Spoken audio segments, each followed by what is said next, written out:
திருச்சிற்றம்பலம். நம பார்வதி பதேரர சிம்பு மகாதேவாய்.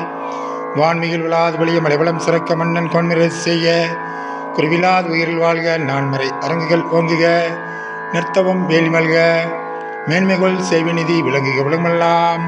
நம பார்வதி பதேரர சிம்பு மகாதேவாய்.